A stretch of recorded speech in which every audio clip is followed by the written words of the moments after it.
Hi, this is Bobby Brown, and welcome to another fucking podcast. My liver's all twisted up. But you know what I did? I loaded up with alcohol, more specifically vodka, whiskey, beer, tequila, more beer, more vodka, more whiskey, and more beer. Who wants an orange whip? Orange whip? Orange whip? 3 orange whips. So you're bored, are ya? I've come here to break your monotony. Let me have my piece, because I'm shooting with this one, folks. I don't care, man. The unscripted, uncensored, loose cannon of commentary. Why did you say that? Why? Why? You come out with stink like that? Poop. Your poop mouth. Poop out of your mouth. See, son? Old legends never die. They just lose weight. Like a legend and an out-of-work bum look a lot alike, Daddy. I've got a midget friend, an albino friend, and another friend who thinks Lord of the Rings is real. Together we call ourselves the Unfuckables. Quinton is in. Let the fun begin. Body touch. God, you're an asshole, I've never heard of that. Yes, Carrie, you have heard of Van Halen. Hello, Las Vegas. Hello, world. Hello, my loyal minions. It is good to see you. It is always good to be seen. And it is time for my favorite show of the year. It is the year that I have the listeners involved. I got one sitting right next to me. We'll get to these scumbags in just a second.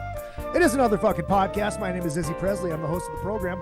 And we have a good one for you this evening. It is, you know, as we all know, on the Listener Summit, we get the listeners in and we get the hardcores in. The ones that are here every goddamn week. And Laurie and Scotty from Laurie from Australia, that killer koala.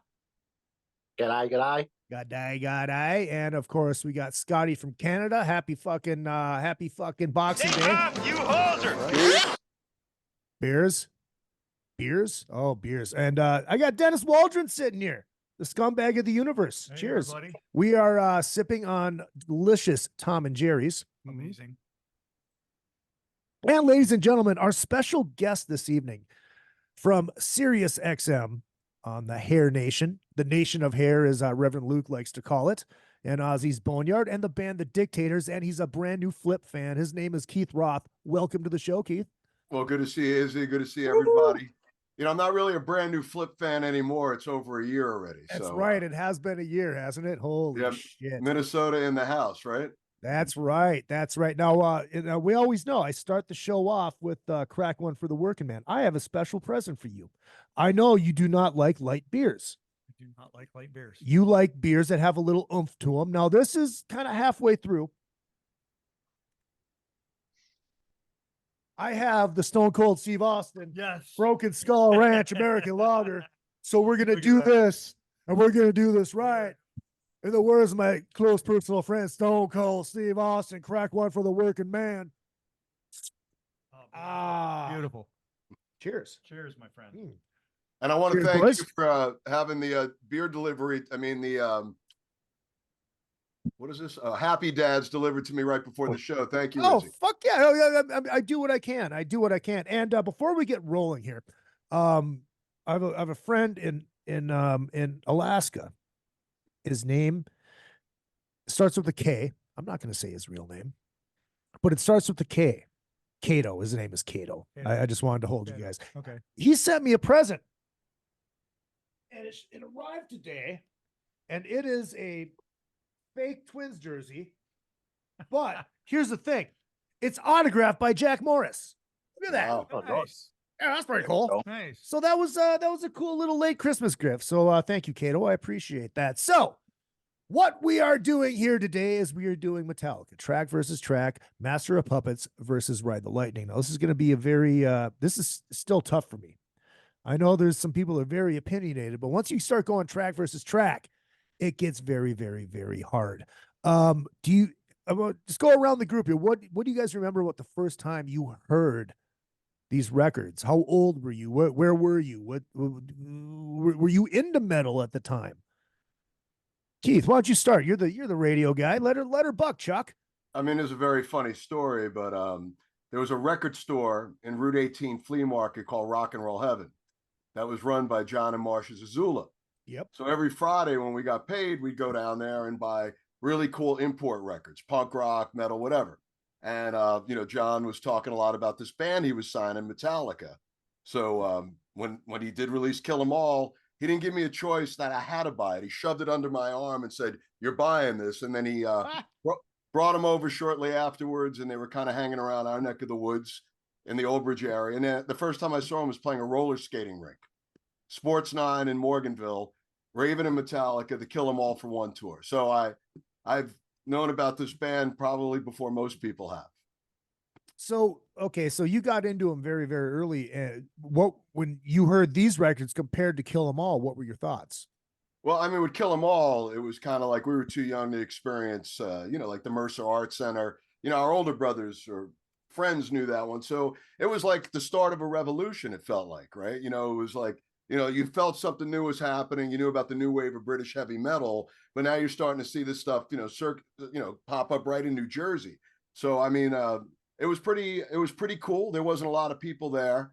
It was a very DIY thing. I mean, I think there was a show I was at seeing Metallica. There was probably 50 people there, but but to get to Ride the Lightning, when they left after that tour and they came back, and I was at that show at the Roseland Ballroom, and my good friend Michael Alago signed them. And when I saw them on Ride the Lightning, it was a completely different fucking band. It was nothing like what I had seen on Kill 'Em All. I suppose on Kill 'Em All, it still had a little punk attitude into it, and then when you get to Lightning, and it's a little bit more polished. They were a little bit.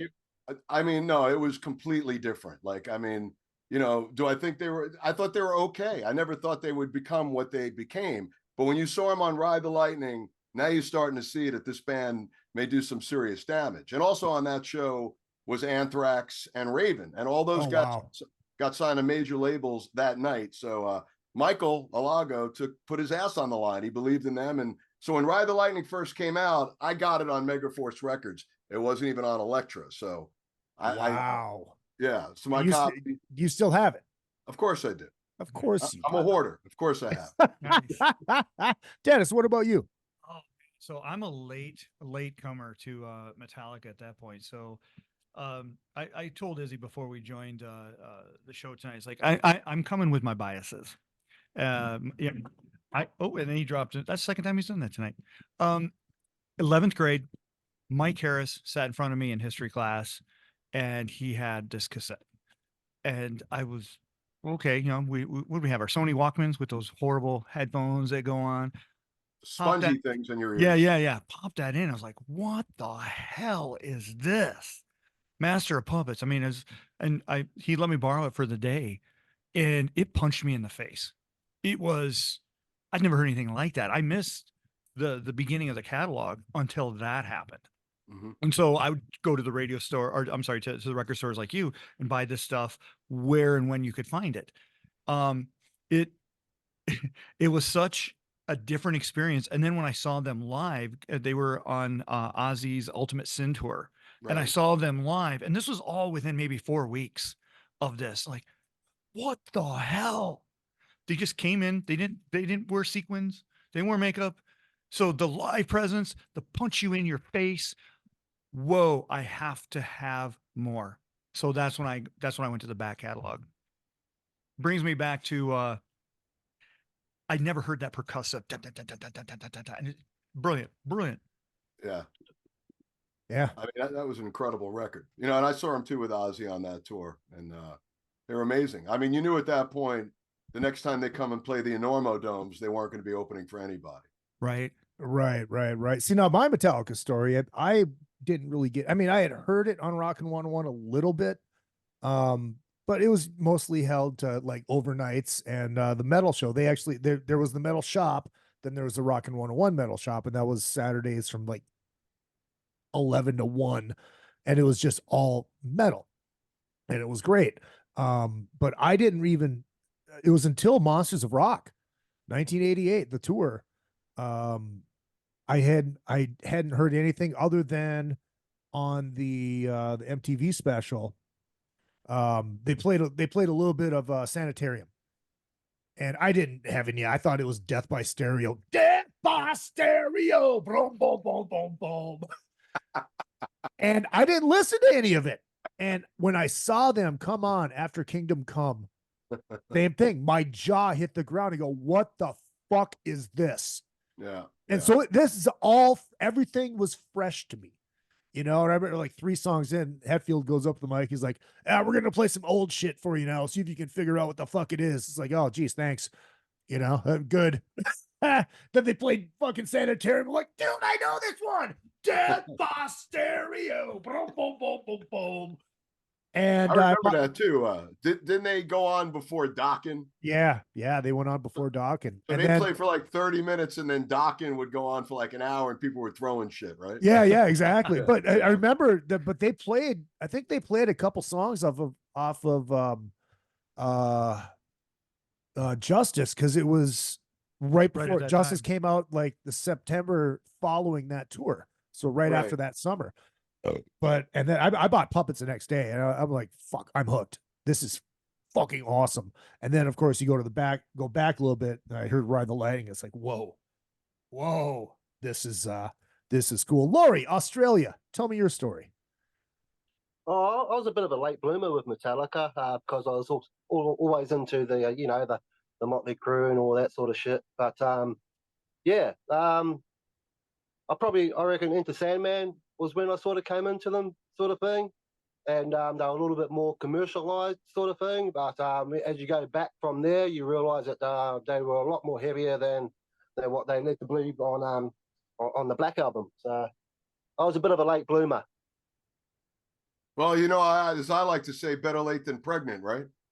I like that. And ironically, today I was in Goodwill killing time, and fucking Enter Sandman comes on in Goodwill. That's when you know that it's fucking crossed over into fucking everything, just everything. They go from this song where it's called Me and My Guitar, and there's no fucking guitars in the song whatsoever. Fuck, Jesus, shit. Scotty, take off and tell us your Metallica story, my friend. I was a bit of a late joiner as well. Like in high school. All over like Dawkins, Lynch Mob, Whitesnake, all that. All right, he's back. And the metalheads at that wore the Metallica. At first I was just like, but then there was an old show we used to have here on one of the Canadian broadcasting channels, also known as the CBC. Called Good Rockin' Tonight, and it was every Friday they did it, and they played the full video of one, and I was like, I hadn't heard anything quite like that, or even like seen the video, something like that, and it just kind of blew my mind. And then things kind of moved a little bit later, and then of course the Black Album comes out, and I went through 2 cassettes of that. And then and I was at a record store with my brother, and I can't remember which, it was one of the more recent Metallica albums. And he's like, you got this yet? And I'm like, no. And he's like, okay, here. So he buys it for me. And I said, what do you think of the other records? I said, well, I only had the Black Album. So he went, grabbed every single album, and it was like, here you go, bud. Merry Christmas. And it's been history ever since. It's just been blown away by all of it, and also the progression of the band. Yeah. Sure. Well, we're not going to dive into this quite yet. We have to have a little chat and have a couple drinks. I mean, what do you guys think about what they are doing now? First of all, I want to say though, when he first started talking, I thought that you got me these Happy Dads. There were some Quaaludes that you had laying around from back in the day, and I thought there was some 714s in here. But anyway, no, you're having some technical issues. But I'm sorry to cut you off, Izzy. No, it's all good. Yeah, I know. But it corrected itself, so it's fine. I don't. It's so weird. It only happens with the Canadian guests. Fucking Canadians. Hosers. No, it happened when we had Daryl Dwarf on. It was the same fucking thing. It was like it just wouldn't work for some goddamn reason. But we got you now, Scotty. You're good. So take off. What do you guys? What are your thoughts on what they're doing now? The latest record. Have you listened to the latest record? Somebody start. I haven't listened to a lot of it, but the stuff I have heard, I liked. Like it turned out, whatever. Sorry, I'm terrible. I don't have the album, so I don't. But I haven't been in a rush to go out and get it like others. But it's still good. Everything that I've heard, like I'm not turning it off. Yeah, Laurie. Yeah, I didn't even know they were making new stuff.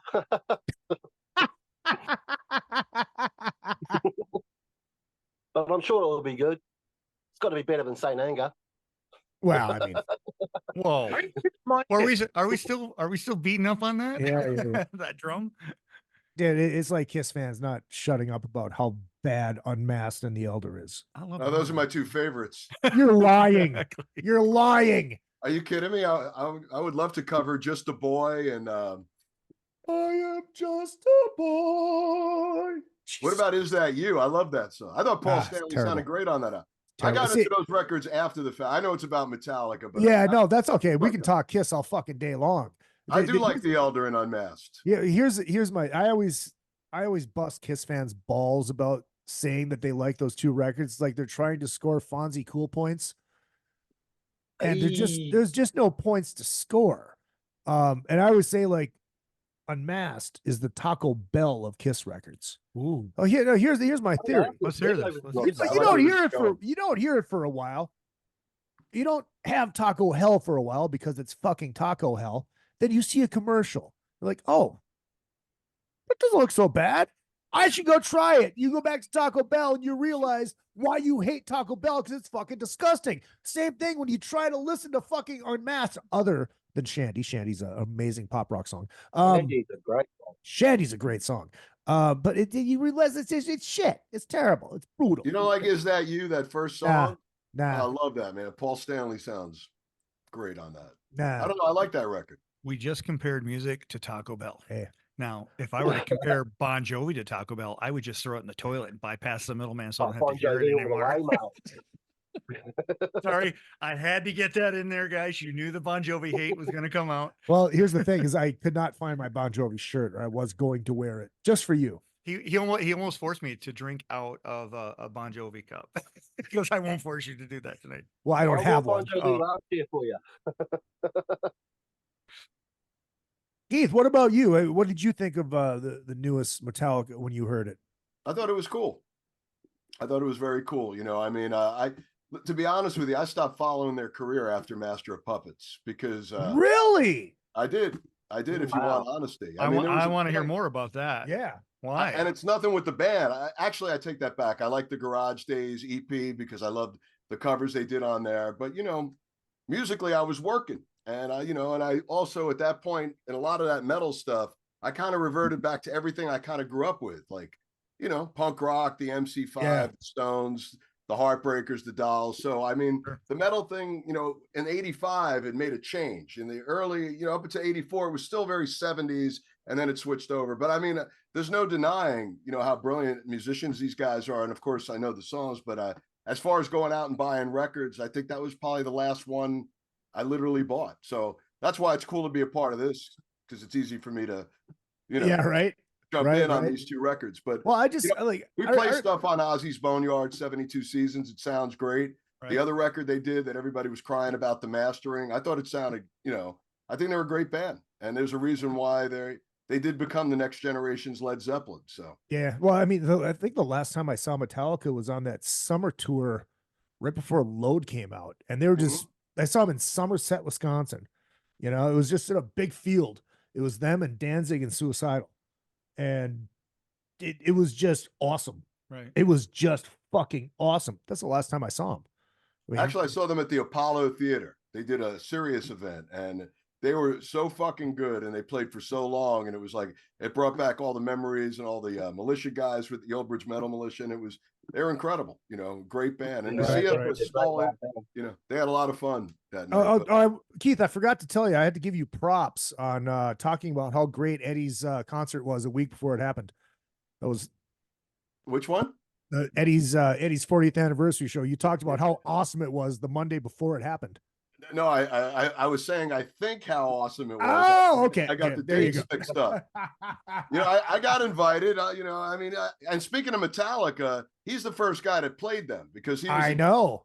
105.5. Johnny Z took them down there and they shoved the record in his arms and he wound up playing them. But well, thank you for calling me out on that, Izzy. Of course. That's what I do. Now you're part of the Hair Nation police, but yeah. No, but seriously, I thought the show was the Monday before. I never reviewed it, never said, oh, it was awesome. I said it's gonna be awesome, but good one. Thank you. I do what I can. But no, I mean, like I remember like just waiting. I like when the fucking one video premiered on, I still have the videotape for the world premiere of it. You know, they played it when was it the American Music Awards or was it the Grammys? Yeah, because they lost. It was the Grammy. They played on the Grammys that year, and that they. I'm going to tell the joke. So this is a true story too. So over the pandemic, you know, we followed all the rules. Right. You know, so basically, which means I went to my buddy's garage and got hammered every fucking night for 2 years, right? And we're sitting and we listened to a lot of Casey Kasem. Now, keep in mind, this is just a bunch of dudes hanging out drinking beers. You know, when you're not supposed to be, you know, you're supposed to hide in your bedroom or whatever. So we're in my buddy's garage fucking hanging out and getting hammered and listening to Casey Kasem. No female, you know, interactions. Just and this is in Minnesota. No, this is in North Hollywood. Okay. Jock. No female interaction. Dude, that's weak and uncalled for.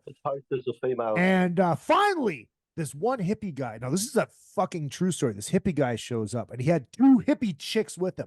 It's like, oh, wow, chicks. Oh, that's pretty cool. And we're listening to Casey Kasem. And Casey comes on the air. He's like, and I don't know why my Casey sounds like Norm Macdonald. You know, there's this band there called Jethro Tull, you know. And their next song is number 42 or number 39 on the Hot 100 list or the top 40 list. And it's called Aqualung. And this hippie chick, she just stops and goes, Jethro Tull is the reason that women are held back in society. And I'm like, whoa, I need to hear more about this because 1, I like to be informed and learn new things. 2, it's a girl. I don't care if she has a bush the size of my aunt fucking Connie's bush or, you know, armpit hair the size of Kilimanjaro. I'm listening because there's a girl in the presence and she's talking and it's been a long time. I go, please tell me, why are women held back in society? Because of Jethro Tull. She's like, well, he invented the plow. I'm like, this is new information to me. I had no idea. Jethro Tull invented the plow. And obviously where the band name came from, right? Like, how did Jethro Tull inventing the plow hold women back in society? She goes, yeah, that's what I'm trying to figure out. Oh, no, we'll get there. Okay, this is the long extended version of the story, not the minute and a half joke. But this is the long version. Well, I think we've already accepted the show's going to be longer than Ben-Hur. Yes, exactly. Right, hold on, let's get him a Pat Fontaine laugh. So she goes, he made the plow too heavy. Women could not push it. They had to sit in the house, take care of the kids, do the laundry, cook, do the dishes, clean the house, all because of Jethro Tull. I'm like, hold on. Wait a minute. You mean to tell me, this is exactly what I said to her. True story.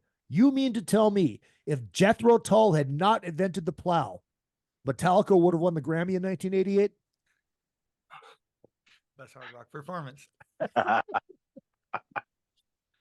And she goes, huh? The guys are laughing their ass off. But yeah, so there's the long extended blowhard version of that story. Can we all vote that took a long time to get there? Yes, it did. Now, how long were you guys married for? I kicked her out of bed that night. It was the armpit hair. I couldn't do it. And then she had some back hair that might have been braided. I don't know. I can't confirm that, but she was just paying homage to Jerry, man. There you go. These commentaries are hitting me right now, man. I'm finding everything funny right now. Well, that's because I'm hilarious. He is a very funny man. I am a very funny man. I've spent a few late nights with this guy, so I know. Oh, yes. It is true. It is damn true. Maybe it's me. Oh, it's Yeah, if I could just add one thing here. Looking at Keith, like right now, he looks like Ronnie James Dio. Oh my God. I can see now. Now that you say that, I can see that. Yeah, I mean the link you totally have on the mic. Sorry. Those Ben and Jerry's really getting to you, man. Yeah, but no, you do. You got that. You know, my birthday was last month. I've aged in the last month. No, I love Ronnie Dio, but do I look like Ronnie James Dio, huh? I haven't. That's the first. Oh, there's a the face. Did he invent that, or did Gene Simmons invent that? Actually, Geezer Butler invented that. Yeah, I think I did he? know Geezer on that. Yeah. Because Dio was saying that he used to was like love you to his grandmother or something like that, wasn't it? He was like, because his But then grandmother Gene Simmons had the thumb, right? Yeah, he had the out, thumb. yeah. Which is Hawaiian for "I love you." Right. You know how I know that? Jimmy Superfly Snuka. He told you. Jimmy Fly, Superfly. Superfly. All right. So, okay, before we get into this, Keith, we must know the story. Is Roth your last name, and where did Greer Shaft come from? All right. Well, Greer Shaft, I'm a big fan of Pam Grier. Okay. Yeah. Jackie Blue. Yes. You know, Friday Foster, Foxy Brown. You know, I spent half Jackie my Brown. adolescence in the Bronx watching, you know, people like Pam Grier and, Richard Roundtree, as you were mentioning, Superfly, Ron O'Neill. So anyway, a buddy of mine comes over, and AOL was just becoming a thing. And he knew how to set me up. So he bet me $50 that there's no way I would be able to come up with an email name on my first try. And in the office we're in, there was a picture of Pam Grier and Shaft. And I said, Greer Shaft. And then that's how, nobody had that name. And that's how it's been part of my thing for a while. And then here's an even crazier story. So I met Pam Grier. Oh. And she's awesome. And we're hanging out. We're talking about maybe doing something musically. She said she lives in Colorado. She's playing with the drummer for Chicago. Really? The whole thing, right? So I'm like, oh, you know, I felt like we bonded and connected. So she's like, you got a card? And I did have a card. And on the card was my email. So all of a sudden, I'm like, I never heard from her. And then I realized, like, her name is part of my email. She thought I was like some psychopath and never called me. Oh, my God. Yeah. So that's the story behind that. Is anyone else thinking, shut your mouth? Yeah. To who? Did you get that? No, for Shaft? Shaft? Remember the theme song? The theme song? No. Is that shut No. your mouth? The song, Shaft? Oh, there's a part in the song where he says that. Yeah. That was obscure. I thought everyone was on the same mindset of me. Yeah. I thought you were like, that's- anybody telling Keith to shut? I'm like, what? No. I got thick skin. I'm all right. He pointed at the Shaft thing. You know, it's like, oh, there's a poster. I'm thinking that song, shut your mouth. Man. I'm talking about Shaft. Talking about Shaft. Yes. Ladies and gentlemen, the Young Guns has showed up. Kyle Havens. What is up, y'all? How is work going, my friend? Oh, dude, it's great. Just people like not drinking and stuff. It's great. I'm having a great time. There's like 6 people in there. Oh, awesome. Your mullet looks amazing. Kyle's rocking. Oh, thank you so much, dude. Oh, Billy Ray Cyrus is on. Hell yeah, brother. Oh, yeah. How we doing? Very Mitch Wild Thing Williams of you, by the way. Oh, absolutely. I actually just ordered one of his jerseys off of one of eBay? them sites. Are you serious? Yeah, but the sleeveless one, because I'm a douchebag. Well, Kyle, you are right in time. Kyle. Hold on, before we get, because we're just gonna start the throwdown, like in a minute here. Now you're what, 23? No, I'm 27 now. You met me when I was 22. Oh, that's right. So you're 27. So when does Metallica come into your life, and what record was it on? Well, my mom was pregnant with me when Load came out, so all she listened to was Load right before I was born, and they've just been a huge part of my life, though. The whole entire time. You realize you just set that joke up. I perfectly. know. Stop, Magic. Stop. I was thinking about it when I was saying it. I was like, "Fuck, God damn it, fuck." Were you the blood in the load? I mean, is this why you are like you are? Yeah, As soon as he said that, I can't believe it waited this long.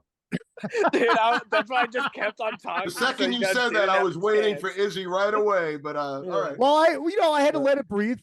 I had to let it breathe. But It's all then, about time. like a fine wine. If Kyle, I think Kyle was thinking, if I keep talking, maybe I'll get past it. Exactly. That was my whole goal. That was my whole goal. But then the day after I joined them, enlisted in the Navy, I drove from San Diego to San Francisco to go see them at the show. It was called The Night Before because it was the night before the Super Bowl 50, which was in the new San Francisco, the 49ers stadium.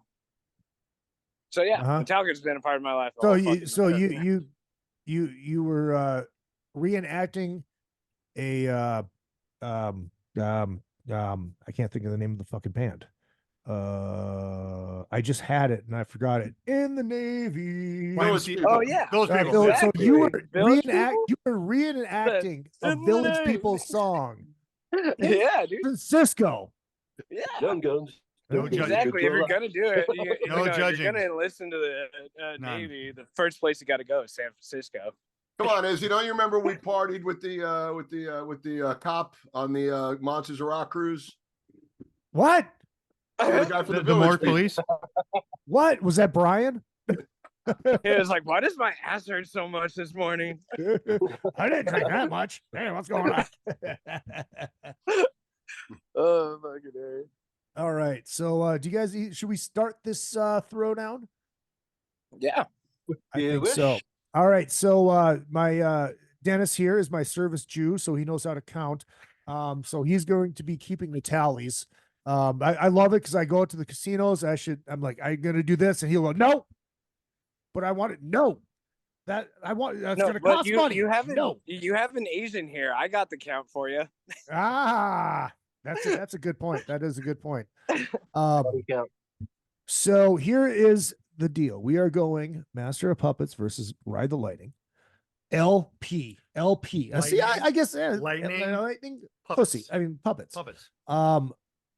Each one he counts for one vote for each song. We're going track versus track. We're going to go around the table and the Zoom. And we're going to do this one by one. And Kyle, do you have time to get through this whole thing? Not the whole thing. I'm going to have to cut Okay, in well, and out. that's fine. That's fine because I do have your answers.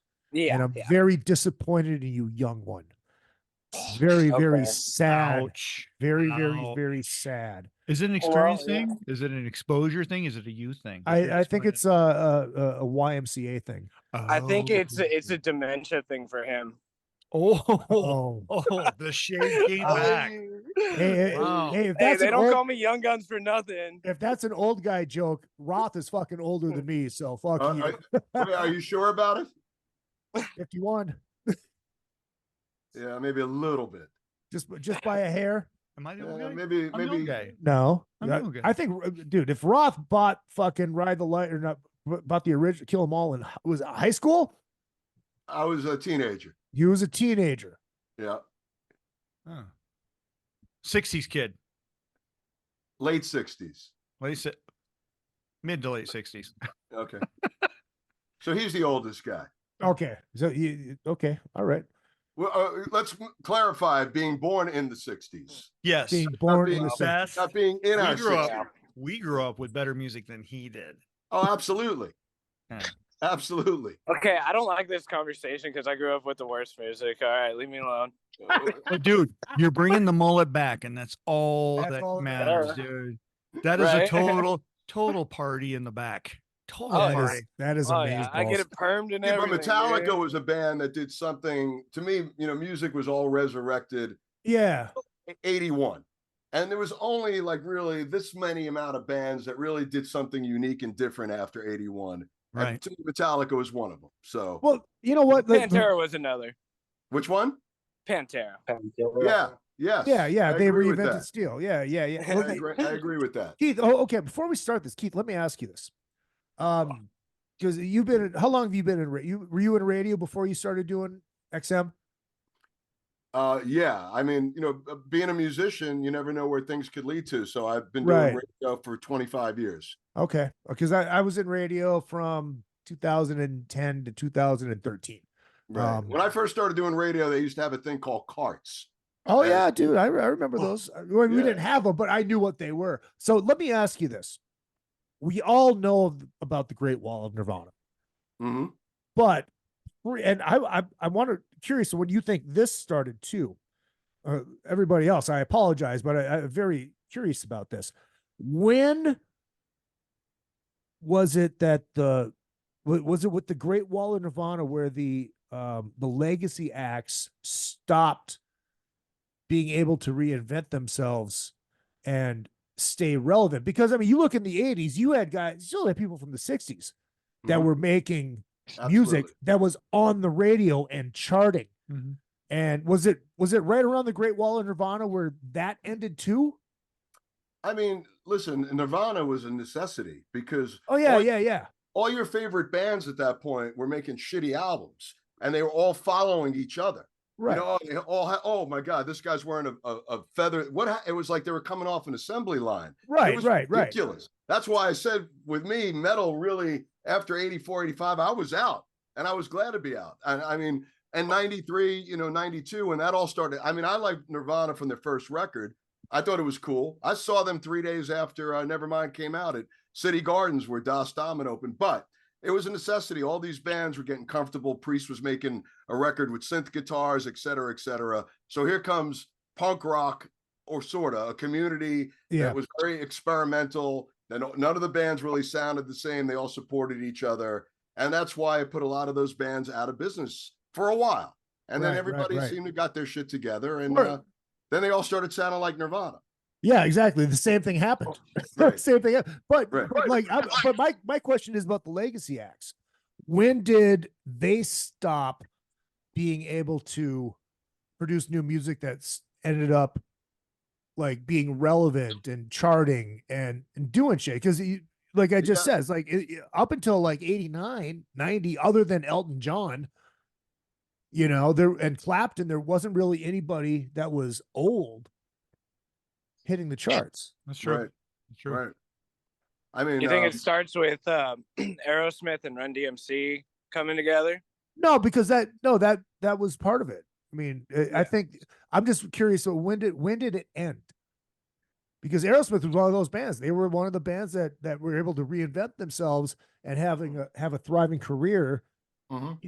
Longer. Yeah, they caught lightning in a bottle twice, right? Exactly. But even I think like 93, let's be honest. I mean, even bands like Black Sabbath and, I mean, I saw Iron Maiden playing at a club after, around 95. I mean, it was just that at that point, I think nobody cared about, they were into this whole new exciting trip, which lasted. So I think a lot of the legacy acts too all got caught up in that. And then all of a sudden, when people like Chris Cornell, like, no, Black Sabbath, huge influence, Led Zeppelin, the Singles movie where they reference, so I think, it was really weird because, I don't know, I'm sure you had a lot of friends that were like heavy metal guys that all of a sudden became like grunge guys and forgot about their past. That I didn't do. You got to be honest to who you were, you know what I mean? Oh, exactly. But I'm not really sure what you're saying. The Wall, like, you're talking like the Billy Joels, Elton Johns, like you're saying they were still relevant throughout that time. Right. But there was some band, it seems like after that whole old school, the whole old school kind of went away. Yeah. Like on the airwaves. They all sobered up. Well, Van Halen passed through it. Well, Van Halen, yeah, but they also reinvented themselves for Sammy Hagar. Yeah. That's true. Hey, I gotta dip out real quick. All right. I'll join back. All right. All right, Kyle. Good. All right, Kyle. Screw you, Kyle. Oh, he'll be back. He'll be back. All right, so let's start this. Because we could talk about random shit all day, but I feel bad for Laurie and Scott. Just so you're going, hey. But look at that. They're getting in the mix. Exactly. And you said happy Boxing Day to Scott, right? Yes, of course I did. Of course I did. I told him to take off. That's right. So, by the way, speaking of Canadian, though, I got to say, though, I've been reading Geddy Lee's book, and it's the best fucking book I've read in a long time. You got to read that. Really? I'm the not a great Rush Kiss. guy. You don't have to be a Rush guy. The Kiss stories, the the UFO stories, the drugs, it's all in there. Okay. And it's great. It's great. But funny thing, and now this is something that I've done, and I usually get ragged on about it, but I did a little research into that. Did you know that at one point Metallica was in talks with Geddy Lee to produce Master?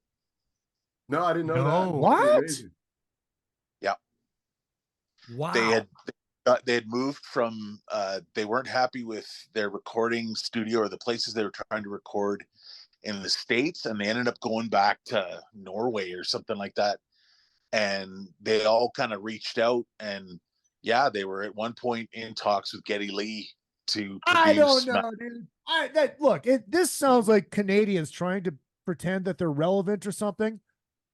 Trying to say that we're cool and fucking Geddy Lee, he was gonna come up here and fucking record, and it was gonna be awesome, and he was gonna have Metallica, and he was gonna produce Metallica.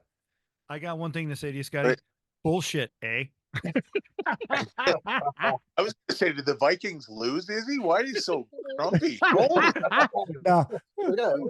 I'm just imagine what that album would have turned out like, though, if Geddy would have. Oh, there would have been synthesizer in there, and Lars would have had to play drums and little xylophone action. I'm kidding. It actually had to play. I'm kidding. That's Lars is that's a joke. Lars is a fucking amazing drummer.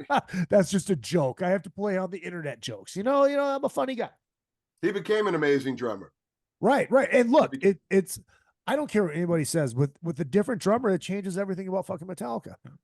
Well, did you ever hear the first Rush album? No. I mean, it's Led Zeppelin, The Who. Yeah. That's what I've heard. It's before they had Neil Peart in the band. They were just, But I don't know. I can't count past Peter. God, I love Canada. Seriously. So take off. Oh, if I can ad lib here for 15 seconds, I was able to see Metallica at Power Trip Live a couple months ago. They headlined that 3-day monster festival at Coachella. Angie had not seen them before. Whoa. Just, again, punching you in the face. They're such an amazing live band. I could watch them every weekend. I mean, I've just never seen that much dedication, that much musicianship. I mean, just they don't miss anything live, and their show is spectacular. It is a circus of just watching the people. Metallica fans are rabid. Oh yeah, they are fun to watch. But I mean, I just saw them 2.5, 3 months ago. Not a disappointment. Just thought I'd throw that in there. Well, I'm glad you threw it in there. I said 15 seconds. 15 seconds. What do you think? I'm a marathon runner? Oh wait, what are we talking about here?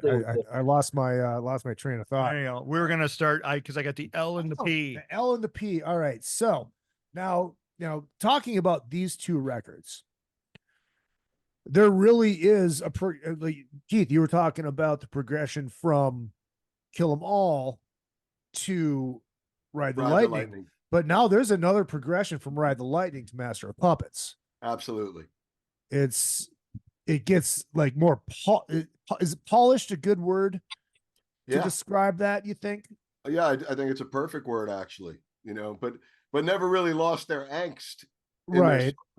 It's like polished angst. It was just it was perfection. So you could see which way I'm leading to on records. But so do you guys almost think that maybe Master is would Master be their destroyer? Yeah. You think so? Yeah, that's a good analogy in my opinion. Well, the Black Album obviously would be their I guess you're right. You are right. Because it was so different from everything that they've done right to that point. And if they would have done the Black Album before Master, I probably wouldn't have gotten into them.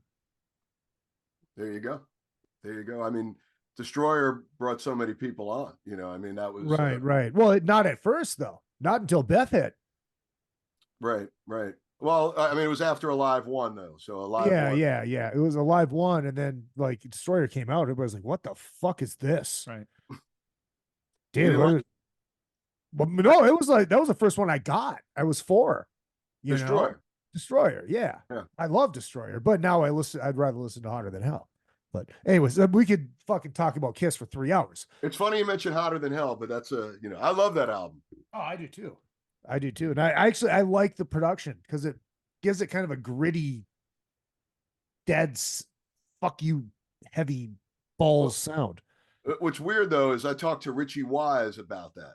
Yeah, Richie, he was a smart guy. He didn't take any money for those records, right? He took points. Yeah, he said that that's what you want to do. Yeah, because he did it at night and it was not that big of a deal, but he had a feeling. He just had a gut feeling and he was doing he was playing in dust and he's like, I'll just do it for points. Needless to say, he kind of retired after after they broke. But he said he can't listen to Hotter Than Hell. He finds it unlistenable. He's wrong. I agree, and I said he's wrong. I said, listen, I think that's a great album. Oh, I do too. Gilmore. So. I got to catch up. It sounds like me on Twitter all fucking day yesterday, fighting with people that think that Die Hard is a fucking Christmas movie. Oh, I saw that. Hear this during the break. It was so fun. Not getting this. No, we're not going to dive into it. But I'm just going to say this: just because a movie takes place on Christmas does not make it a Christmas movie. All right, let's move on. Let's do this. Yippee-ki-yay, motherfuckers. All right, let's fucking do this. Okay, so we have Ride the Lightning, track number 1, Fight Fire with Fire. Fire! Versus Master of Puppets, Battery. Laurie, Australia, you're a day ahead. Why don't you go first? Okay. Both these albums are really hard to pick the songs out of these, by the way, because they're kind of similar. The songs matches up when you go song to song. So, but I went Did you just say Fight Fire with Fire? Yep. I love the beginning. So I need an auditor as I start to take it on the points here. Here we go. Well, you're a Jew. You probably have one on speed dial. They pick on Scotty. Now they're picking on me. All right. Well, let's go to Canada. It's Boxing Day, eh? What do you got? What do you got for the first track there, Scotty? So tough. I agree with a lot of what Laurie said, and I'm gonna jump on the Laurie bandwagon here. Fight Fire with Fire. We have to have Canadians on, don't we? Yeah. Well, you know what? We have a South Canadian on, and he's the exact same way. Fight Fire with Fire. Now, I love Battery. Fight Fire with Fire was actually used in this video we did for a school project in 10th grade, right after I saw Metallica at fucking Monsters of Rock in a Catholic high school. So you got to give it to it right there. Mr. Roth. I'm going to go with Battery. I mean, the opening track, like a full-on blitzkrieg. I mean, the production, top-notch, punk rock. It was badass. And, I like Fight Fire with Fire, but I thought that song really brought me in. Because like I said, I was a little out of the loop with that band for a while. I'm like, oh, holy shit, the new Metallica. This is fucking awesome. I couldn't wait for the next track. So I'm going with Battery. And I think I know where my counterpart here is going to go. Well, you're absolutely right. I just want to say here, I am really loving that Tom and Jerry. I am nice and warm on the inside from that double shot drink, and that beer was glorious. But as I said earlier in my intro of this, when I flipped that cassette and I put in that first song, the F is this. You can say fuck. It's called another fucking podcast. You can say fuck. Fudge. And for you guys to know me, I dropped the F-bomb. I'm doing it to be polite, but a couple more drinks. The more I drink, the more I drink, the less I swear. Shut up, Laurie. Yeah, you know what? I'm going to scratch your vote. That's moving over the line. All right. I'm totally online with what Keith's saying. But for me, that was their first, because I flipped that cassette, put it in, and that was the first exposure for me. It's like, geez, what the hell? And I knew it wasn't the glam bands for me. I mean, because people were starting to wear sequins at that time. The first time I heard them, Ozzy was doing the multiple costume changes. Oh, And that just blew me out of the water. Okay, so here's what we're gonna, because we don't know when Kyle's gonna come back. All right. We have two choices. Because with Kyle, we have 6 people. Without Kyle, oh no, 7. 1, 2, 3, 4. There's 5. There's 5. We're a good vote here right now. Actually, Wait, yeah. are you voting? Yeah. Well, no, I voted. So we're going. Wait, what did you vote for? I didn't write that down. I got 1, 2, 3, 4. I did. I said fight fire with fire. Oh, Master Roberts. That's what I heard. Anyone else? No, you said fight fire with fire. Yeah, right? yeah. No, No, he's that, funny. Right now it's 3-2. me. That's me Right? It is stacking the 3-2. vote. So we are going. Because I'm gonna put a hit thing over here, Kyle. yeah, Kyle's votes are going to be the tiebreaker. Okay. But we will. So should we give Kyle's votes now, or should we wait in case there is a tie? I would say wait. Say wait. Yeah. Only so we can hit on Kyle if he does come back. All right. Very cool. All right. We can all disrespect his youth. All right. So now we have the song, the title track, Ride the Lightning, versus the title track, Master of Puppets. Scotty from Canada, take off and go, eh? These albums are just so good. I went Ride the Lightning. Look at you. Yes, look at you. By a Dennis Hare. Wow. I like wow. that. I don't know what a Dennis hair is, but there you go. There you go. It's probably just a little bit smaller than a cunt hair. Wow. I miss you, Dennis. I miss you. But that was in the French way, like term of endearment. Mr. Roth, what about you? I'm gonna go with Master of Puppets. Now, and it's funny because I saw some dude on YouTube about a year ago playing Andy Warhol by David Bowie, and he sped it up, and it was Master of Puppets. And of course, I mean, it's almost verbatim. And then, of course, on Master of Puppets, they kind of pay homage to David Bowie with a song called Leper Messiah. So I'm a big Bowie guy, so I'm gonna have to go with the sped up version of Andy Warhol, which is Master of Puppets. And plus, it was in the charts last year, right? The gift that keeps giving. You know, with Stranger Things, they got to a whole new generation. So, I'm going to look at that. Yeah, that sounds cool. Yeah. So it's like the slowed down version of Jolene that just sounds creepy but awesome. But you could put on Andy Warhol. See what it's you know. But if you hear it the way the guy sped it up and he put all of his his effects on and all his pedals, right. It was basically the same riff, you know. And I know they're big Bowie fans, so they might have gotten it from Dave. But if you're gonna get it from somebody, well, you know what, Keith, as a musician, you know this. You borrow from the best, steal from the rest. Exactly. And don't make it too obvious. Exactly. Okay, so I know where this is going. Wow, that's judgmental. Yeah, exactly. I'm not saying you're wrong. The funny thing about stereotypes is they're true. And there you go. Oh, yes. There you go. I'm done. Laurie. Me? Choose wisely, Laurie. Choose wisely. Master of Puppets, because I like the solo. Good man. Good man. You're still on my Hanukkah list.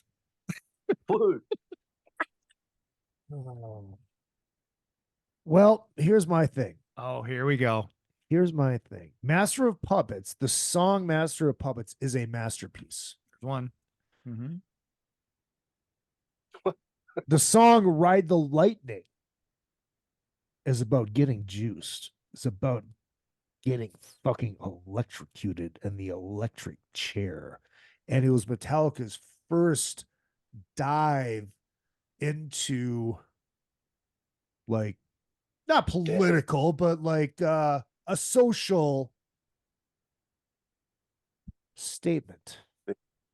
And it is more of and to me, it's more of a punk rock version of Master of Puppets. I'm going with Ride the Lightning. I hear that. Do you guys hear my nasal coming in? Well, Kirk wasn't got the name Ride the Lightning from The Stand by Steve. The Passage, right?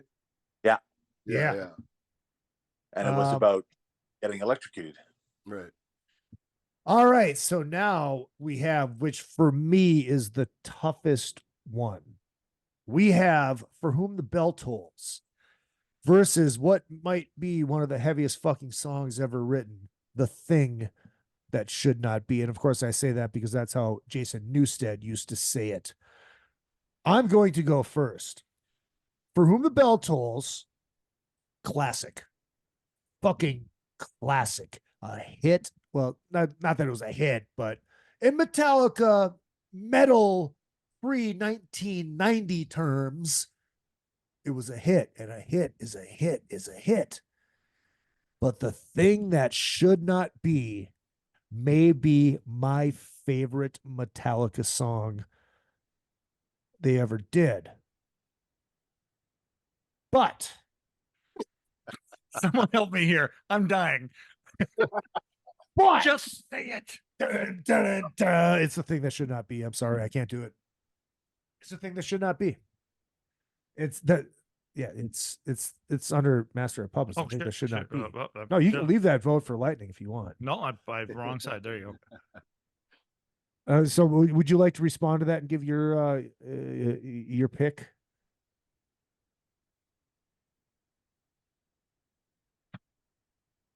I'm going the other way.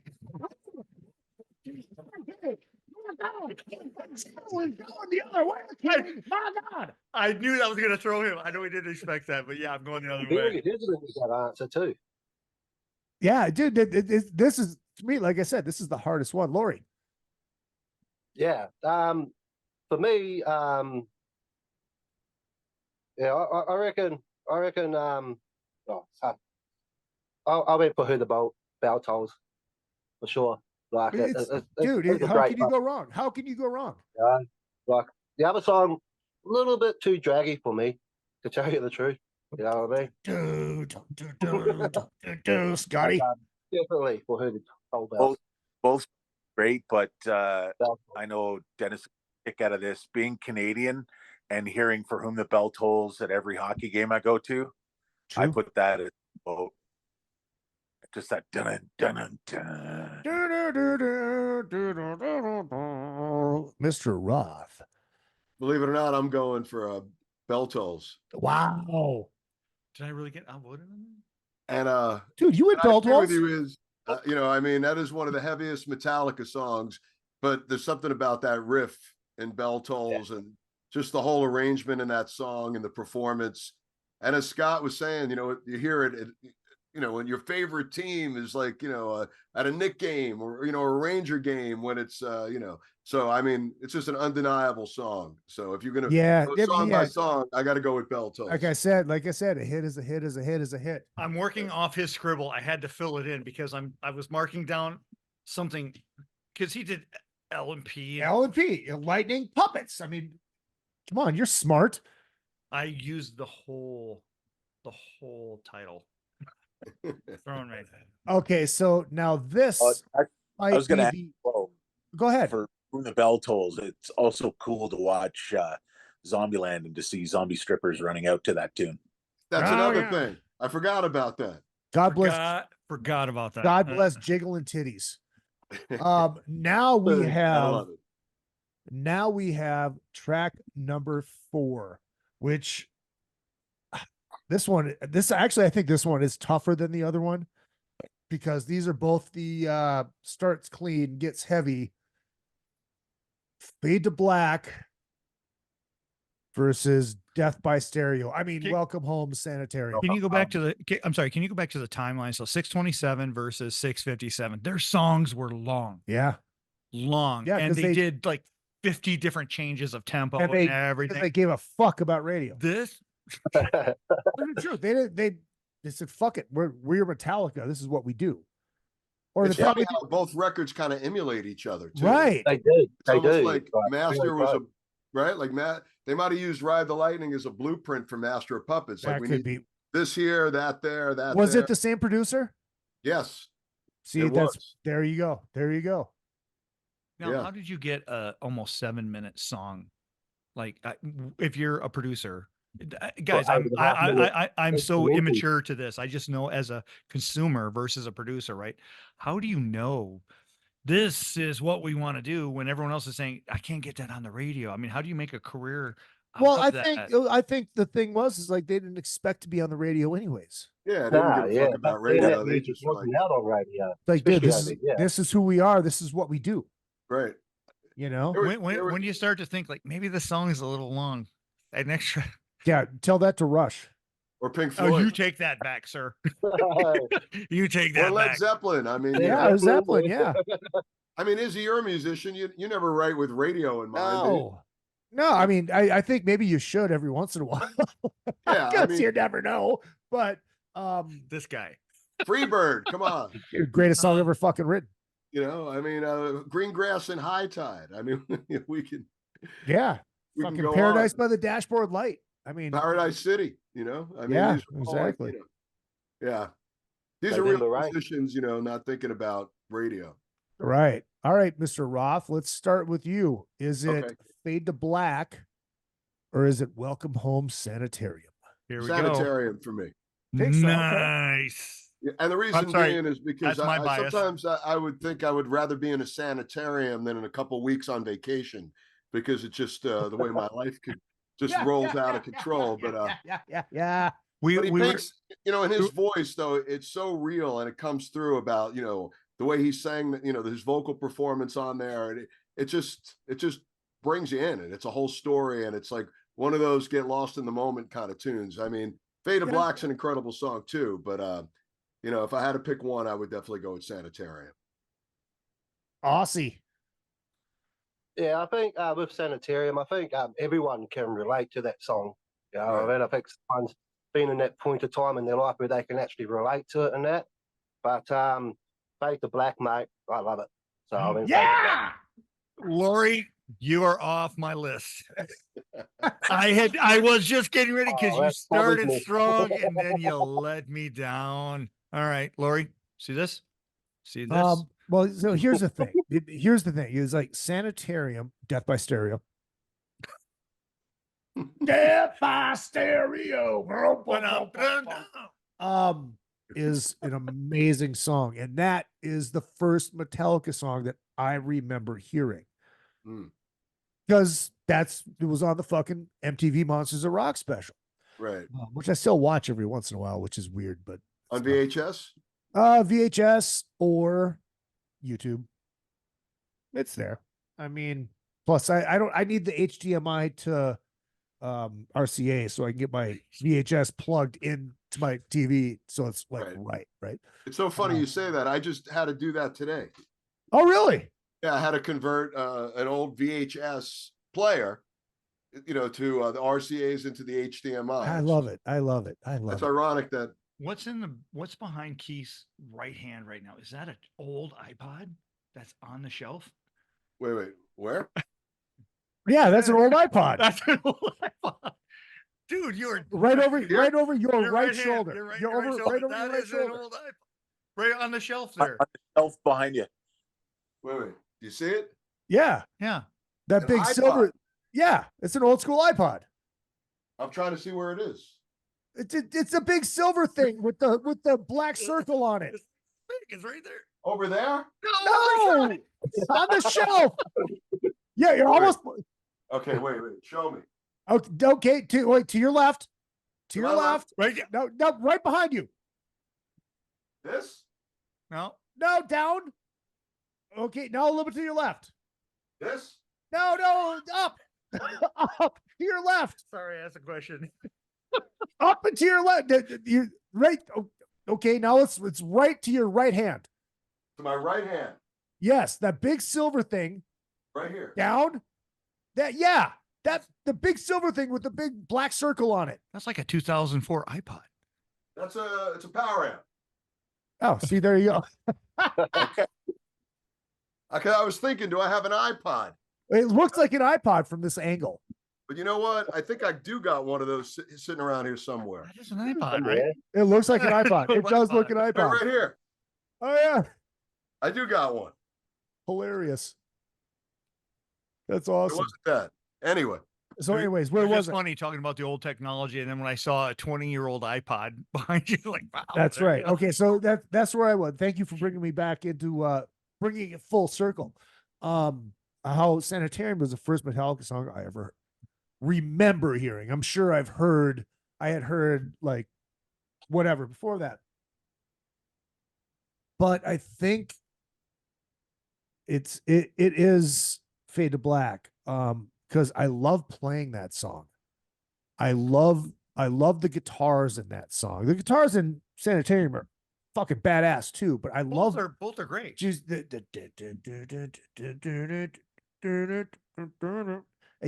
whole progression musically of Fade to Black speaks to me. And like everybody's been at that dark place too. Right.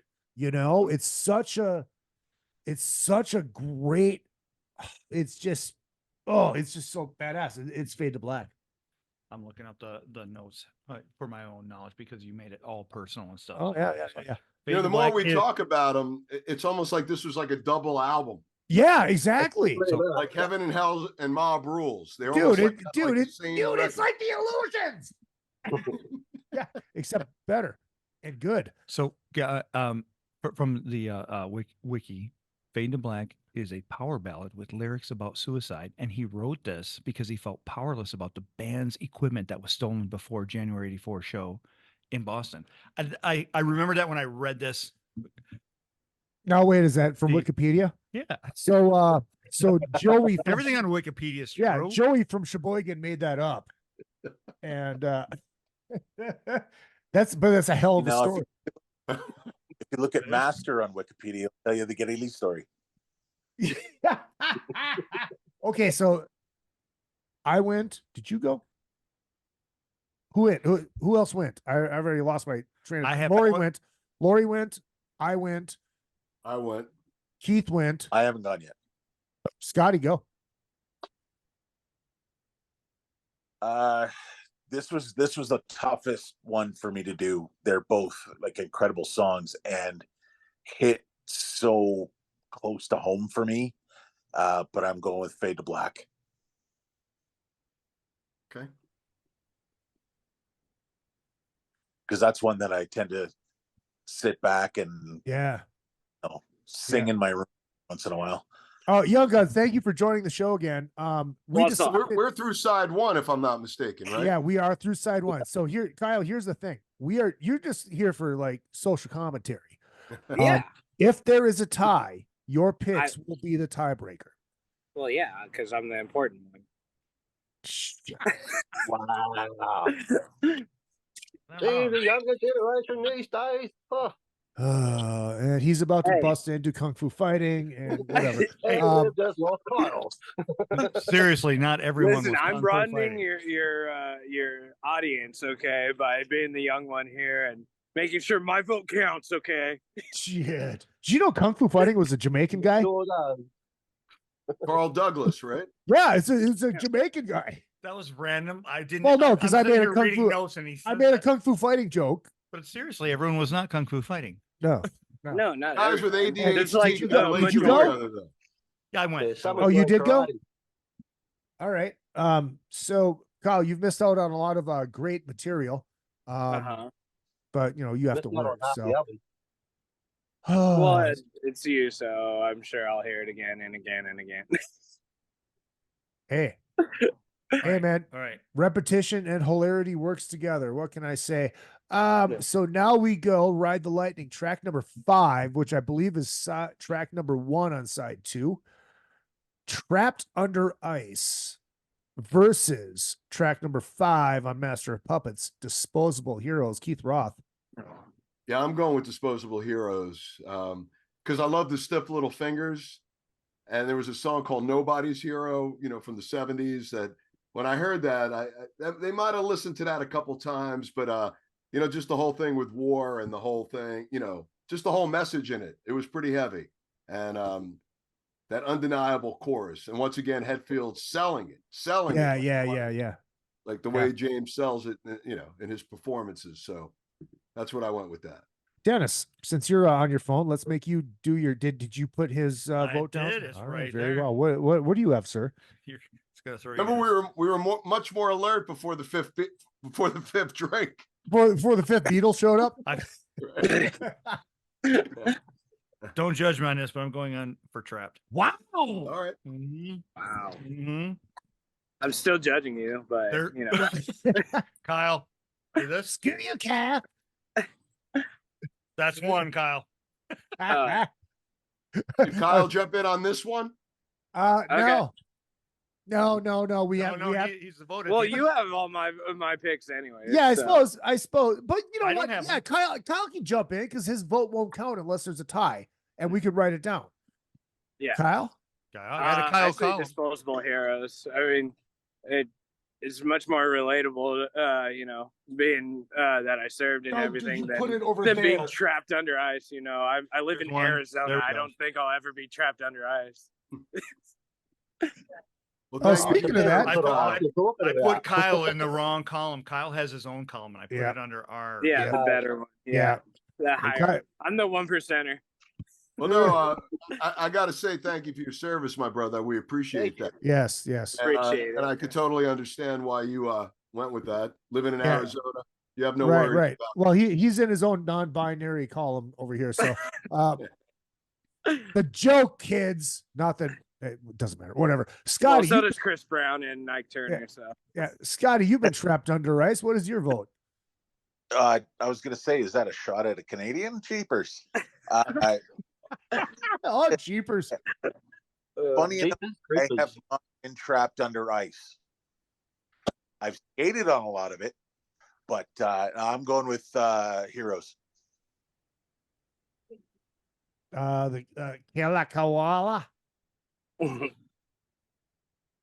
Heroes is probably one of their longest songs they've got on that album, where they're actually singing in it besides the instrumental songs. Yeah, I went with Heroes as well. I am not on the right side of history tonight. No. We're waiting for you, Izzy. We're waiting for me. So we have 8 minutes and 17 seconds versus 4 minutes and 4 seconds. I love Trapped Under Ice, but Disposable Heroes is so fucking cool. I have to go with fucking Disposable Heroes. Man, it's a landslide. This is I am just on the opposite side of a few of these tracks tonight. Well, that's all right. It's okay to be wrong. Yeah, it is. He's gonna judge me for this shit as soon as we get off. I'm already judging. As soon as we hang up tonight. Did you say as soon as we get off? What do you think is going to happen? That's why I tried to say. Jesus Christ, the Stone Cold Steve Austin beers are making you all goddamn weird. 316. All right, so now we go to track number 6. We have Escape from Ride the Lightning versus the Leper Messiah. I am going first. It's fucking bow to Leper Messiah. You bow to that song. Young Guns. How does that even work? Lever Messiah. Boom. You make sure you put that in the correct column. column. The right column. Hey, by the way, he overserved. Man, that drink was strong. And they're good shit. Laurie. Yeah. Yeah, Escape's a good song, but the Messiah, like, most definitely should be played in every church on Sunday, I reckon. So I went with Messiah. I hear that. I agree with Laurie on that one. Yeah. Do you agree with him on the pick as well? I do. I mean, it's an homage to David Bowie, right? So, is it? Maybe I want to change my vote. Leper Messiah. But as I was mentioning earlier, just such a badass song, man. Just It is. And undeniable. And Escape was like Metallica's first time you almost heard them like stretching for melody. It's a bit somewhat of a commercial. If you were thinking they would go for something in radio, that might have been the one radio song. They're like, all right, we got the radio thing out of the way on this one. So I didn't see that. Yeah. Oh yeah. That's very cool. Snotty. Yeah, going Leper. I think this is the first sweep, and probably I don't think it's gonna be the last sweep we have. And there'll definitely be another sweep. Another sweep. Yeah, there definitely will be. All right, so now we go. This one might be that sweep. Creeping Death versus the instrumental but yet amazing. Orion, dude, it's fucking Creeping Death. There is no fucking conversation here. It's Creeping I Death. agree. That's my vote. Well, I was silent when you said that. No conversation. Wait. I wanna log your names, your address, your social security numbers on each one of these responses right now. All right. This is 233479920. All right. Are you first? Dude, yeah, it's fucking Creeping Death. This is when they changed it. There's like, one. Creeping Death. I think Creepy Death for sure. 3, 4, 5. Kyle? Yep. Creeping Death by a fucking cunt hair. Just by a cunt hair? Yeah. Man. R.I.P. Cliff Burton. That was the first sweep I thought we would have had. I remember, so I don't remember much about the Monsters of Rock show because it was all new to me. It was all fresh. We went to the Black Album tour, Target Center, and we were in the front row, right behind the stage, but they were in the round, so it didn't fucking matter. Not in the round, but it was in the round at the end of the arena. And I remember when they did Creeping Death, and the entire fucking arena was chanting, "Die! Die! Die! Die!" Me and my buddy Monty are like, "We're gonna die! Die! We're gonna die! We're gonna fucking die! Good thing we go to Catholic school because we're gonna die. We'll go to heaven." Yeah, so that kind of freaked me out a little bit. So there's that. But you didn't die. No, we did not die. My neck hurt the next day. Yeah. I mean, I've been dead inside for years, but Well, me too. See, this is why we keep him around. There you go. He's actually funny every once in a while. I get one every once in a while. Every once in a while. So this is another sweep. This is Creeping Death all the way around the board, right? Dose sweeps right now. Yeah. All right. So this may be another sweep. I think so. Now we have the Call of Cthulhu versus Damage Incorporated. No. Scotty, you haven't gone first yet. What do you got? I still actually would like to see what our thoughts are of Orion versus Call of Cthulhu. No, it doesn't matter. Wait. It's Orion. Do that. It's Orion. Canadians' opinion doesn't This way, matter. No, not I'm kidding. this way. It goes song for song, but when it comes to the instrumental, they got one here and one down here. They should have been with each other. It doesn't matter. That's not dude. the way they're on the records. He doesn't Either do way, this Master logically. Puppets wins it, so. Well, I don't Wait. know about that. Hey, Scott, did you actually vote? I don't think I heard you vote on Creeping Death. I haven't. Oh, I was on. Yes, yeah. Okay. Yeah, he did. Yeah, because I got and I'm going Damage. That riff is so fucking heavy and amazing. It's Damage Incorporated. Yeah. That's your official vote? That's my official vote. I almost did. You want to stick with that? I want to stick with it. Cthulhu. All right. You sure you want to stick with that? Yep. All right. Yep. Who said Cthulhu? Wait, yeah, I'm missing. I said I'm Damage. Damage. Yeah, I think Damage is Damaged. a great way to end the album on that one, mate. Like, Yeah. perfect song to end the album, so it's definitely. So I think Damaged. we have another sweep. Okay, so now, no, keep in mind, this isn't total votes. This is win versus win. Oh. That change. We only go total votes when it's a three-way dance. That's when we go total votes. But when it's track versus track, it's 1 point versus 1 point. Okay. But just I'll just tally these up in a sec. I want to say we've had three sweeps, and it wasn't straight down sweeps. It was back and forth. Over, yeah. And as Laurie was saying, it was this, not this, and it's hard, dude, because I know what is my favorite album, but I know what fuck you riffs I love. Yeah, and that's why it makes it so hard and so fun when you go track versus track instead of I like this record better. You know what I mean? Because you go track versus track and everything. I like Bon Jovi better. Keith, did you notice that what's behind Laurie? Oh my god. It's you, right? It's me. I Oh noticed yeah. that. I could have sworn that was Sebastian Bach for a second, but Dude, it's not fucking Sebastian Bach. Well, it's what Sebastian is It's right now. fucking Izzy Presley, and it's Izzy a fucking Presley beach and towel. a little bit of Bruno Sammartino and A little bit. Billy Graham mixed A into little that. bit, but it's with the Winged Eagles. So that would have been post 1990. That's great. Actually, 89. I think that belt was it 89 or 88? I don't know. I think it's 88, isn't it? That was about 88 because Hogan had it. Then the Warrior had it. Then Macho had it. And then Hogan had it again. And then Flair had it. Then who? Flair had it. And then Flair. Yeah, but who did Flair win it from?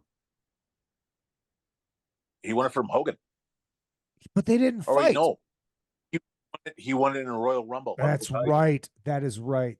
See, we could, and ironically, and going to the gear shaft, my first email address on AOL was Milkman316, in homage to Jake the Milkman Milliman, a jobber in the AWA, and goddamn Austin 316, which I stole from my good friend Greg Hadley, because he came up with it and I stole it. There you go. There we go. So We here got some. You know what? I actually know the guy whose email address was Billy at AOL. Really, Yep. Billy at AOL. Billy Divizia, who's a movie guy who's done some films, Lesser Profits.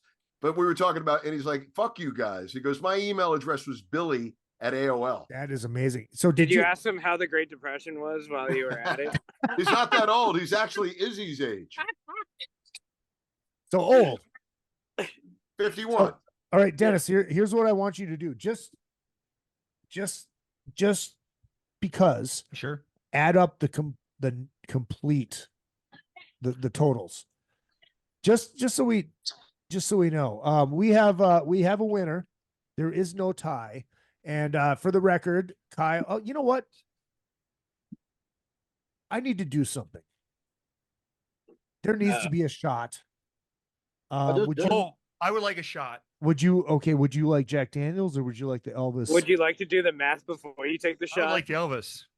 All right, hold on. So please, Mr. Jewhound, please. Can I go through some analysis here? Please.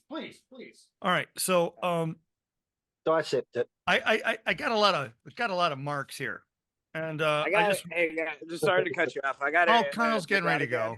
I'll be right back. All right. Can we make fun of you when you leave? Yeah, obviously. I thought you already were. Because we were going to, whether you liked it or not, Kyle. I got to hang out with Kyle one time. What is Kyle's occupation? Security. Oh, okay. Oh, Kyle came here about 2 years ago to Vegas, and I hung out with him and his friends. And I just want to say, I thought I was a professional partier. I'm not. Whole different level, right? I am not a professional partier. They are professionals.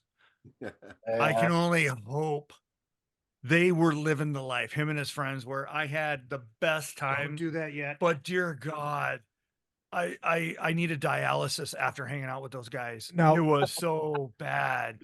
These guys hit it hard. Okay, so don't do that yet. No, I'm smelling it. All right, now I need to. I should have did this ahead of time. I need to find my drum roll because we can't do this without the drum roll. All right, so we need and a little bit of a lower. We should probably do a little nod to the Ulrich family, unfortunately, with the passing of their patriarch. Thank you. Appreciate that. Thank you. Rest in peace. Yeah, it's what his father died a couple days ago, right? Yeah. He was. I didn't know his history. He was a badass. Yeah. Right. Tennis player. And music and documentaries. Yep. Yep. Got him into Deep Purple and Zeppelin, all the great rock bands from his time. He was in his 90s, right? Yes. Yeah. All right. So good innings. All right. Oh shit! Not the 10 bell salute. We want the drum roll. Wipeout. I'm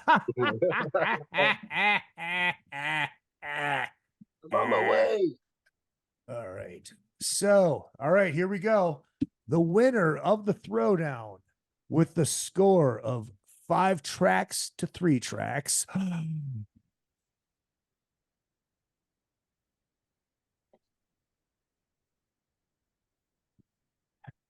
Master of Puppets. All right. The mystery got solved this evening. The mystery got solved this evening. You know, it was 5 to 3, so it was close. Now, how close was it, Dennis? Dennis is going to give us the numbers, the number of votes. All right. So, I need to call out the difference between now. Can you bring up Keith there? So, Keith, you know much more about producing than a guy who's a consumer like me, and I just like the ta-da-ta-da-ta-da-ta. But if there's an importance between the first side of an album and the second side of an album, that was very interesting. So you got 9 to 11 on the first half. On the second, when you flip it over, 6 to 14. But the numbers were so important based upon a couple of songs. That's what blew it out, because there were a couple of, I know I'm boring the hell out of you guys, but I'm a math guy, right? So it's like there were things that were super freaking strong. There were 3 songs that blew it out of the water for the voting. But this is the way I voted. Everything that came out is what I thought and what I predicted.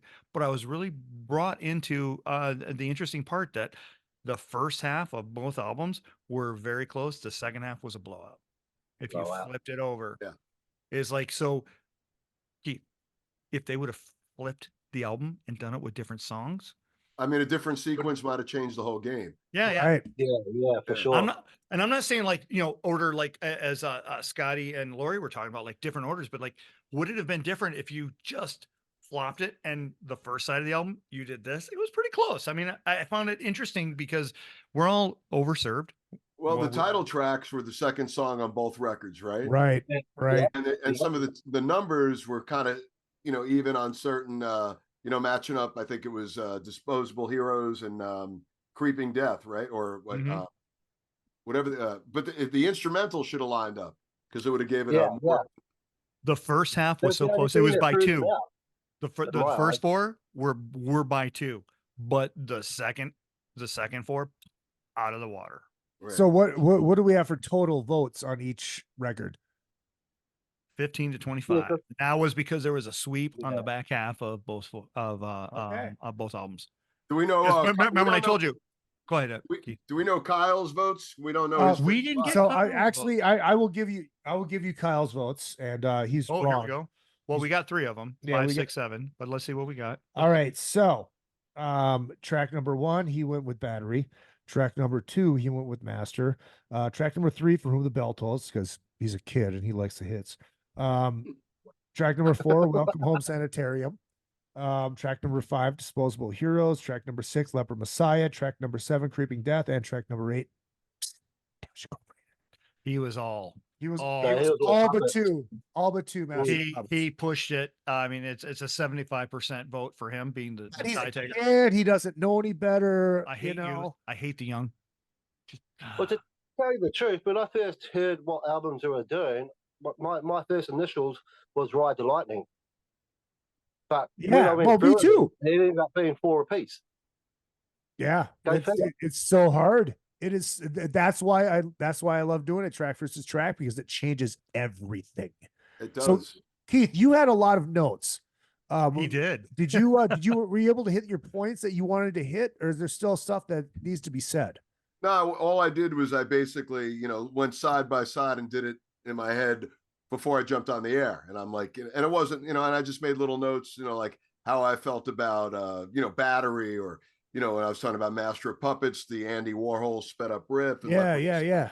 When I first heard Disposable Heroes, like I said, it reminded me of that great song by Stiff Little Fingers, Nobody's Hero. So, I mean, it was, but, like I said, I love the band up into that record. I still love them. I just really stopped following them. I stopped buying the records after that because, I'm one of those guys too. Like when a band gets too popular, I kind of like, I don't know what it is. Well, it changes. It all changes. Right. Like with Iron Maiden, man. I loved Iron Maiden with Paul Di'Anno. Like Paul Di'Anno, like those first 2 Maiden records were great. And then I hated Samson. But then, and when Bruce came to the band, I was like, oh, fuck this band. But then I saw them play at the Palladium and the Rods, it opened and somebody threw a Blockbuster in the crowd and Bruce ran out there. You were at that show. I was at that show. Wow. Because I've heard Trunk talk about that show, but you were at that show. We were at a lot of shows together, and he's a lot older than me. Let's get that on the record too. Okay. But, Okay. So hold on. I'm 51. So what are you like? What, 55? One more. So you're 56. Okay. Yeah. Oh, so Trunk has got you by 3 years. I mean, Eddie's got to be 3. He's 59. He's 59. Yeah. So I mean, I remember when Eddie worked at a record store, and he was that guy in the record store. Like, you really want this? So did you know him back then? Did you just knew him from the record store? I mean, I knew him from the record store, but we never really. Wow. We became buddies more along through the Skid Row guys. Kind of brought us together.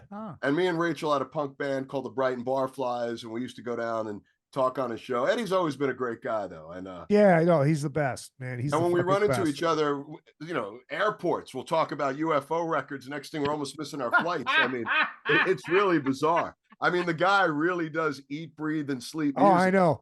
Trust me, I know.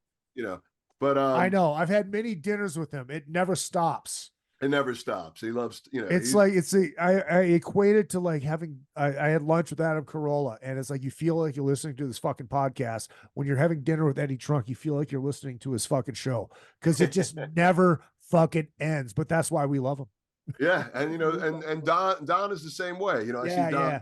Don's right in my neck of the woods. I just saw him on Saturday. I mean, it's me. Actually, me and him talk more about sports though, because we're sports junkies. Yeah. I'm a diehard Knick fan, and he's a Knick fan. I'm a diehard Jet fan. Forgive me.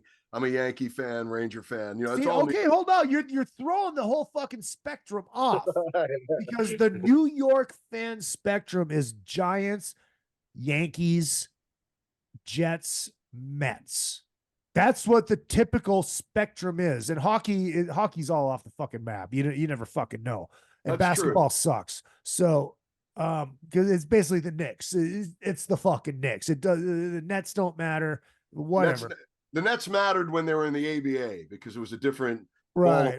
At that But point. you It's like, know what I'm saying though. In Yeah. general, Yankees, Giants, Jets, fucking Mets. Yeah, I mean, Mets and Yankees. There's a war between the two. The two fan bases. I mean, thank God I'm a Yankee fan because I'm a Jet fan. So, Well, on behalf of Twins fans everywhere to Yankees fans, we have 10 middle fingers. Go fuck yourselves. But no. Here's the thing, though. When I was a kid, I loved 3 football teams. I loved the Jets, but I loved the Vikings, and I loved the Raiders, and I loved all 3 of those teams. I remember the Fran Tarkenton days. Oh, yeah, Tommy Kramer days. Oh, Tommy Kramer, TK, 2-minute Tommy, the fucking 2.0 Tommy. That's his blood alcohol level, ladies and gentlemen. Have a drink with Tommy, right? Have a drink. Speaking of that, here, let us do this. So, Dennis, but bear with us while we do this. Dennis, so, okay, here's how you do these. I do these. So, Okay. you do the shot, and you breathe through your mouth, exhale through your nose. So this is the Elvis midnight snack shot. I couldn't afford the actual real whiskey, so this one was $30 instead of $50. This is the midnight snack shot. This is basically the Elvis equivalent of what's the peanut butter schnapps, or not peanut butter schnapps. You know what I'm talking about? Peanut butter whiskey. Yes. Yeah. So, but it's actually kind of tasty. So you will inhale through your mouth after you do the shot through your mouth, and you'll taste the banana. Then you'll exhale through your nose, and you will taste the bacon and the peanut butter. Bacon. It's weird. So, cheers, everybody. Cheers. Hold on. Here.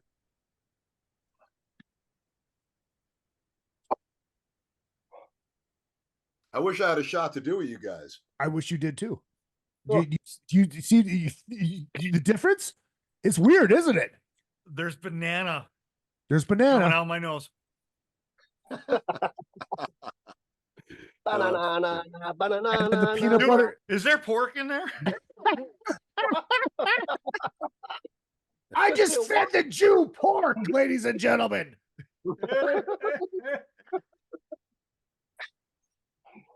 Oh my Oh my god. god, it got warm in here, didn't it? This has been a fucking blast. I Yeah, it have has been had fun, an amazing time. I'm glad you were able to come here. I look forward to this every year. Yeah, it's my favorite show of the year. It was a great show till Laurie showed up. That was even better until Kyle showed and, up. and I'm not gonna lie, I wasn't disappointed. Scotty had technology issues. we At only heard first- every at third first- word because every third word is too many words coming from him. Yes, So yes. do you guys do this every year? Every Metallica? year. No. I think what was the first one we did, guys? Was it Back in Black versus Highway to Hell? It was Back in Black versus High and Hell, and we got robbed. Oh, what's that, Laurie? We got robbed on that one. Highway to Hell should have won it. Yeah, that's true. What was the one where we brought Stoney in to be the last year was Van Halen. I think was it Women and Children versus Fair Warning. Yeah. Oh wow, that must have been a great show. It was. We had it was tight. It came bad. down to a Yeah. tie. I had to call in the great Stoney Curtis from the Counts band and my neighbor. Yeah. And then the year before, on with us. Oh, Which that's was that's right. We did Aerosmith Rocks versus Toys in the Attic. You see, those are great, man. Those are. That was hard. That was Speaking of hard. Women and Children first and Fair Warning, man, I couldn't tell you right now, man. Which one and rock. Well, I would have to go with Rocks, I think, but I'd have to dive Well, in. that's a musician party. But Right. when you go track versus track, it I know. all changes. Like Toys in the Attic, Back in the Saddle. I mean, that's some Yeah. hard shit to think about. Oh, it was so hard. Yeah, we had Stephen Piercy on for that one. Okay. Yeah, which is a lot of fun. That was cool. And he fucking hung out afterwards, bullshit, and asking these guys questions. You know, he wanted to know about what they thought, what they loved. Was what it a they Zoom? came up on. Yeah, it was on a Zoom. It was great. It's been on Zoom for years. So before we wrap this up, Keith, thank you so much for doing this. I know you're a busy guy. No, it was my pleasure, man. You got XM. I love his. I mean, we've done a lot of hanging on cruises, Monsters of Rock, on the Blue. We spent a lot of late nights together. We've done a little his jam that he does. The Cheap Trick. Yeah. Aerosmith you did last year, right? Yeah, and next year is this upcoming one is 1977. I haven't done the set list yet. It's gonna be done this week. Okay, but, I'll send it to you. Yeah. So, But I mean, whatever he's you a want good to play dude, and nice meeting all you guys, and great hanging out and being a part of it. And hopefully, you'll think about me next year. Fuck yeah! And so, Dictators. What is going on with the Dictators? You guys just came off of a tour with Junkyard, right? No, we were in Spain. We were on tour with the Damned. That's right, the Damned. Cool. Oh, wow. We did that over the summer, and then we were in Spain. We did the whole country, and we just finished the record, and now It's Stasium is mixing it, so it'll be out in April. And we got more touring, and my Frankenstein 3000 band's got a record coming out in February. We actually have some shows with Stephen Piercy in January. So keep talking. Oh, nice. I don't know where he's going. And Mo is playing. Oh, there he is. Oh. But yeah, the Dictators record will be out, and it's a smoking album, and I can't wait for people to hear it. I'm looking forward to it. Yeah. it'd be cool. Here he goes. Hold on. Let us not forget about this, Mr. Roth. The Space Panther. What a great band. This is he gave me the CD and I bought that fucking album. All right. I needed it. And it's what did I say? What did I say was my review of it? It was Hawkwind. Hawkwind meets what was the other one? You referenced the Swede or Slade or no. T-Rex? It was Hawk. I think it was Hawkwind meets Space Hog. Yeah. All right. Yeah. That's a good analogy. Yeah, that's that second Space Hog record. I think with the little T-Rex mixed in. But check this fucking record out. Yeah, we're really proud of that one. Space Panther. Fucking Space badass. Panther, Glamdemic. And those are all sold out. Nice. It's a good thing I held on to one of those, but I was too bad. The only thing with that is it was a studio band. We never had a chance to go out and play because it's Bob from Monster Magnet and Bobby Kennedy. The three of us can't find time to just go out and do some shows. But the record's out there, and I'm glad you bought it, Izzy. I'm glad I did too. And when the Dictators record is ready in April, we will have you back on with a one-on-one and have a fun conversation about rock and roll. Absolutely, man. We'll bring Albert Bouchard on. I mean, who took the cowbell to a whole different level in his time in Blue Oyster Cult. Man. You know, you Fucking got the love guy it. from Blue Oyster Cult, and you got Ross, who's in Manowar. So Oh, the jokes nice. just don't fucking end. I Wow. mean, They don't. Oh, between Jesus loincloths Christ. and cowbells, it's a Loincloths. actually, Why we played wasn't with that? Why wasn't that the name of the band? Loincloths and cowbells. I mean, well, we don't have a title yet, so maybe that's it. Nice. fucking gold. That is Fucking gold. So Scotty, hold on. I'm just gonna hit the outro music here. So I have my minute and 25 to wrap everything up. Scotty, 1 minute and 25 seconds. thank you. Great to see you as always. And Thank you. Take Always a off. pleasure. Fucking love you. Love you guys. And we will see you at Monsters on the Mountain. That is the plan right now. Yeah. That is the plan right now. I fucking love it. Laurie, Laurie in Australia, the killer koala. He's going to go down to the fucking Outback Steakhouse and get the blooming onion. By the way, Brisbane Broncos are playing in Las Vegas in March, Yes. mate. Go and watch them And play. March, I'm going to go just for you. And Laurie, if you ever come here, you're welcome at my house anytime. Yeah, he's got I real. thought I could pick up that on your front lawn. Well, you have to put up with the dogs, especially the slobbery one. Dennis Waldron, dude, thank you. One of my good friends. Oh, thank you guys. My service Jew, I appreciate you. I love you. I love you. I love all of you Love guys. you guys. Thank you guys so much. I love all you guys too, man. Merry Christmas and Merry Happy New fucking Year. Christmas. Awesome. Merry Happy New holidays. Year. You So guys glad to rock, meet man. And I look forward to seeing everybody soon. I Is can't I'll wait. see you on Monsters of Rock, right? I fucking A right. You gonna be on the mountain too? Yeah, Monsters of Rock is first.